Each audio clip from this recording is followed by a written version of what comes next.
ટીવી9 હું છું હાર્દિક મોદી। ગુજરાતમાં ગુનાખોરી સતત વધી રહી છે। ગુનેગારો પણ પોલીસને પડકાર ફેંકી રહ્યા છે, પણ હવે ગુનેગારો કદાચ પાતાળમાં પણ છુપાયા હશે તો પણ નહીં બચી શકે, અને તેનું કારણ છે પોલીસના ભાથામાં ઉમેરાયેલું આ અમોઘ શસ્ત્ર। હવે જે આપની ટીવી સ્ક્રીન પર દેખાય છે તે સૌથી પહેલા જુઓ। ગુજરાત પોલીસના ઇતિહાસનો આ સૌથી હાઈટેક પાયલટ પ્રોજેક્ટ છે।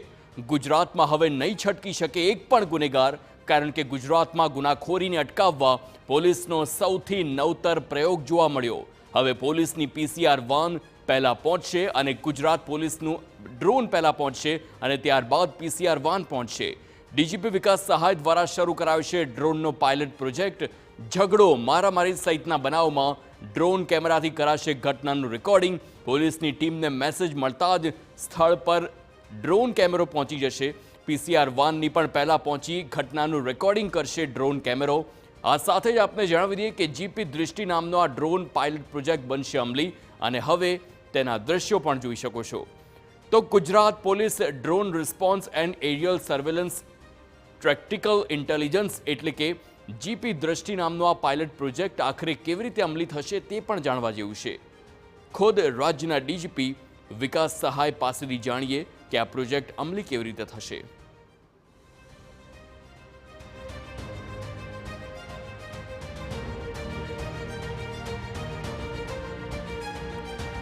કોઈ ઘટના બને અને પોલીસની પીસીઆર વાન પહોંચે તે પહેલાં જ પોલીસનું ડ્રોન હવે પહોંચશે। ગુજરાત પોલીસનો આ ડ્રોનનો પાયલોટ પ્રોજેક્ટ છે। આ કઈ રીતનો આખો પ્રોજેક્ટ છે તે કામ કરશે, આપણી સાથે સીધા જ રાજ્યના ડીજીપી વિકાસ સહાય સર છે, સીધા એમની સાથે વાત કરશું। સર, કઈ રીતનો આખો આ પ્રોજેક્ટ છે? ખાસ સર્વે કરાવી દેવામાં આવ્યો છે। ગુજરાતના 4 મેગા સિટીમાં આ પાયલોટ પ્રોજેક્ટ શરૂ કરાશે, કઈ રીતની રહેશે? આપણે જાણીએ છીએ કે પોલીસના જે રિસ્પોન્સ છે એ ખૂબ મહત્ત્વપૂર્ણ હોય છે। કોઈપણ જગ્યાએ કોઈપણ ઘટના બને એટલે એમાં પોલીસનો રિસ્પોન્સ છે એ ક્વિક પણ હોવું જોઈએ, અને જે રિસ્પોન્સ છે એમાં ક્વોલિટી પણ હોવી જોઈએ।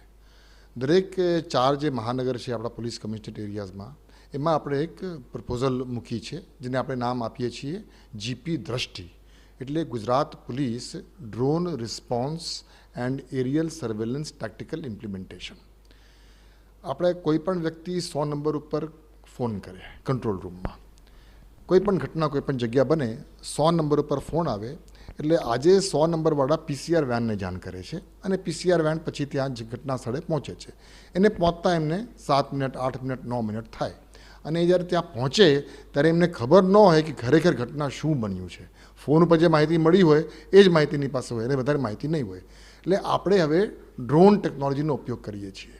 જ્યારે 100 નંબર પર ફોન આવે અને પીસીઆર વેનને જાણ કરે, એની સાથે સાથે એ ડ્રોનને પણ જાણ કરે, એટલે ડ્રોન જે છે એ ઘટના સ્થળ ઉપર 2 થી 3 મિનિટમાં પહોંચી જાય।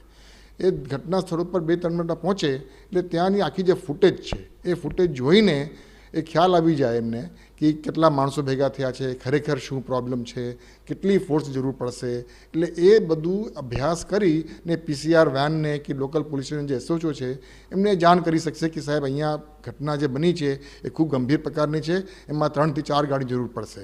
એટલે તાત્કાલિક બીજી ગાડી પણ ત્યાં પહોંચી જાય, એટલે ક્વોલિટી રિસ્પોન્સ પોલીસની થાય અને ક્વિક રિસ્પોન્સ થાય। એના માટે આ સ્કીમની આપણે વ્યવસ્થા ગુજરાત રાજ્યમાં કરવાના છીએ। શરૂઆતમાં અમદાવાદ શહેર, સુરત શહેર, વડોદરા શહેર અને રાજકોટ શહેર, એ 4 મહાનગરોના 33 પોલીસ સ્ટેશન આપણે આઈડેન્ટિફાઈ કરી છે, અને આ 33 પોલીસ સ્ટેશન એવા છે કે જ્યાં ગંભીર પ્રકારના ગુનાઓ અવારનવાર બનતા હોય છે। એટલે આ પ્રકારના જે પોલીસ સ્ટેશનો છે એ પોલીસ સ્ટેશન દીઠ એક ડ્રોન આપણે આપીએ છીએ। એ ડ્રોન આપવા માટેની જે પ્રક્રિયા છે એ પૂર્ણ કરવામાં આવી છે। અત્યારે હાલ 8 ડ્રોન ઓલરેડી આવી ગઈ છે, બીજી 18ની પણ ડિલિવરી ટૂંક સમયમાં થનાર છે, અને એના માટે ખાસ ટ્રેનિંગની જરૂર છે। એટલે તાલીમબદ્ધ લોકો આ ડ્રોનનો ઉપયોગ કરે એના માટે તાલીમની વ્યવસ્થા ગુજરાત પોલીસ તરફથી કરવામાં આવી રહી છે। અને ટૂંકમાં કોઈપણ મહાનગરમાં કોઈ એવી ઘટના બની જાય એ પીસીઆર વેન કે કોઈ પોલીસવાળા રિસ્પોન્સ કરવા માટે પહોંચે એટલે એ પહેલાં એમને ખ્યાલ આવી જાય કે જે પ્રોબ્લેમ છે, જે ઘટના બની છે એનો કેટલી ગંભીરતા છે। સર્વે કરવામાં આવ્યો 4 શહેરના પોલીસ સ્ટેશનના 33 જેટલા જે પોલીસ સ્ટેશન આપે કીધા। સર્વેમાં શું સામે આવ્યું, કેટલા સમયમાં આ ડ્રોન છે તે પહોંચે છે, અને ખાસ ડ્રોન જે જગ્યા હશે ત્યાં આગળ કઈ રીતની સ્પેસિફિક ડાયરેક્ટ ત્યાંનું જ ફૂટેજ કેપ્ચર કરશે? એટલે કોઈ પણ આપણે વ્યવસ્થા અમલમાં મૂકીએ એ પહેલાં એનો અભ્યાસ થઈ જાય એ ખૂબ જરૂરી છે. એટલે આ પ્રકારની આપણે જે વ્યવસ્થા મૂકવા માંગીએ છીએ એ પહેલાં એક પાયલટ પ્રોજેક્ટ કરવામાં આવી હતી અને એ પાયલટ પ્રોજેક્ટમાં અમદાવાદ શહેરના ઝોન 5 અને સુરત શહેરના અમુક પોલીસ સ્ટેશનોમાં એક પાયલટ પ્રોજેક્ટ કરવામાં આવી હતી. અને પાયલટ પ્રોજેક્ટ ઉપરથી એ ખાસ આપણા ધ્યાન ઉપર આવ્યું કે કોઈ ગાડીને પહોંચતા જેટલો સમય લાગે એના 50% ઓછા સમયથી અમુક વખતે તો 2 થી 2.5 મિનિટમાં ડ્રોન ત્યાં પહોંચી જાય છે.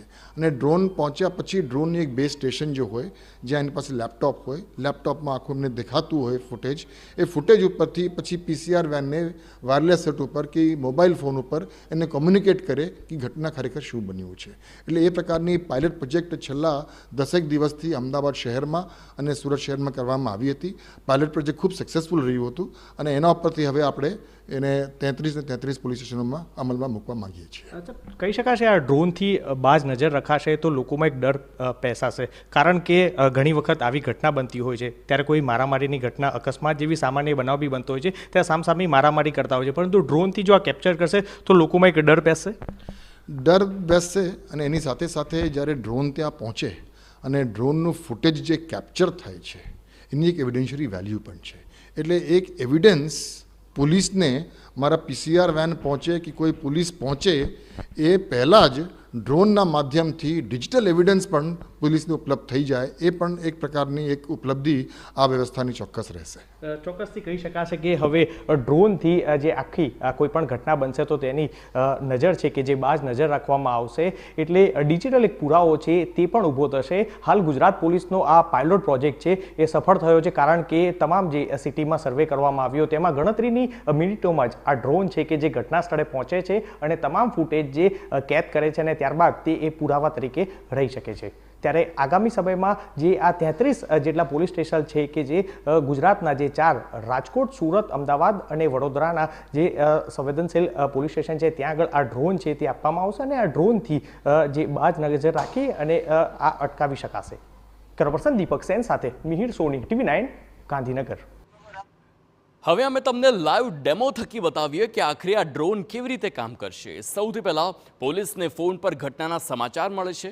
દાખલા તરીકે કોઈ વિસ્તારમાં બબાલ કે મારામારીના, જે બાદ ઘટના સ્થળે જવા માટે ડ્રોન તરત જ ટેક ઓફ કરશે, જે બાદ મેપ પર એ વિસ્તારને લોક કરવામાં આવશે કે જ્યાં ડ્રોન મોકલવાનું છે. પોલીસની PCR વાન પહોંચે તે પહેલાં જ આ ડ્રોન તાત્કાલિક ઘટના સ્થળે પહોંચી જશે અને ડ્રોનના હાઈટેક કેમેરામાં કેદ થઈ જશે સમગ્ર ઘટના અને જે તે વિસ્તારની સ્થિતિ. કોઈ સોસાયટી, ગલી કે પછી વિસ્તારમાં કેટલા લોકો ઊભા છે, શું બની રહ્યું છે, શું સ્થિતિ છે, આ બધી જ માહિતી ડ્રોન કેમેરા થકી ગણતરીની મિનિટોમાં જ મળી જશે. તો પ્રાથમિક તબક્કે રાજ્યના 4 મહાનગર અમદાવાદ, સુરત, વડોદરા અને રાજકોટમાં પ્રોજેક્ટ અમલી બનશે.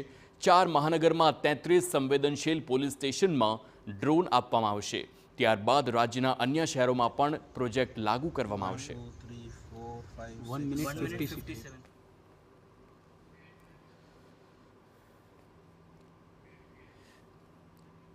અમદાવાદ શહેર પોલીસ